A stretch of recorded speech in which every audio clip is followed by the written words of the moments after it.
ನಮಸ್ತೆ ದೊಡ್ಡಬಳ್ಳಾಪುರದ ಸ್ನೇಹಿತರೆ, ಜಯ ಶ್ರೀರಾಮ್. ಇವತ್ತೇನೋ ದೊಡ್ಡಬಳ್ಳಾಪುರದಲ್ಲಿ ಐತಿಹಾಸಿಕ ಕಾರ್ಯಕ್ರಮ ಆಗಿರ್ತಕ್ಕಂಥ ನಮ್ಮ ದೊಡ್ಡಬಳ್ಳಾಪುರದಲ್ಲಿ ಕೇಸರಿ ಹಬ್ಬದ ಪ್ರಯುಕ್ತ ಬೃಹತ್ ಬೈಕ್ ರ್ಯಾಲಿ ಇವತ್ತು ಪಾಲನಜೋಗಳ್ಳಿಯಲ್ಲಿ ಪ್ರಾರಂಭ ಆಗಿ ದೊಡ್ಡಬಳ್ಳಾಪುರದ ಪ್ರಮುಖ ಬೀದಿಗಳಲ್ಲಿ ಸಂಚರಿಸುತ್ತಾ ಕೊನೆಗೆ ಭಗತ್ ಸಿಂಗ್ ಕ್ರೀಡಾಂಗಣದಲ್ಲಿ ಕೊನೆಯಾಗಿದೆ. ಹಾಗೆ ಇವತ್ತು ಸಾಕಷ್ಟು ಯುವಕರು, ಎಲ್ಲ ಮಹಿಳೆಯರು, ಅಕ್ಕ ತಂಗಿಯರು ಎಲ್ಲ ಬೈಕ್ ರ್ಯಾಲಿಯಲ್ಲಿ ಭಾಗವಹಿಸಿ ತುಂಬ ಸೊಗಸಾಗಿ ಕಾರ್ಯಕ್ರಮ ಮೂಡಿ ಬಂದಿದೆ. ದೊಡ್ಡಬಳ್ಳಾಪುರ ವಿಧಾನಸಭಾ ಕ್ಷೇತ್ರದ ಶಾಸಕರಾಗಿರ್ತಕ್ಕಂಥ ಧೀರಜ್ ಮುನಿರಾಜ್ ಅವರು, ಯಲಹಂಕ ವಿಧಾನಸಭಾ ಕ್ಷೇತ್ರದ ಜನಪ್ರಿಯ ಶಾಸಕರಾದ ವಿಶ್ವನಾಥ್ ಅವರ ಪುತ್ರ ಅಲೋಕ್ ಕುಮಾರ್ ಅವರು ಸಹ ಏನಿವತ್ತು ಬೈಕ್ ರ್ಯಾಲಿ ಭಾಗವಹಿಸಿದ್ರು. ಆಮೇಲೆ ವಿಶೇಷವಾಗಿ ಕೇಸರಿ ಹಬ್ಬ 3 ದಿನಗಳ ಕಾಲ ನಡೀತಾ ಇದೆ.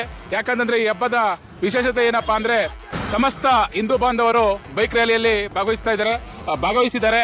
ತುಂಬ ಸೊಗಸಾಗಿ ಈ ಕಾರ್ಯಕ್ರಮ ಮೂಡಿ ಬಂದಿದೆ.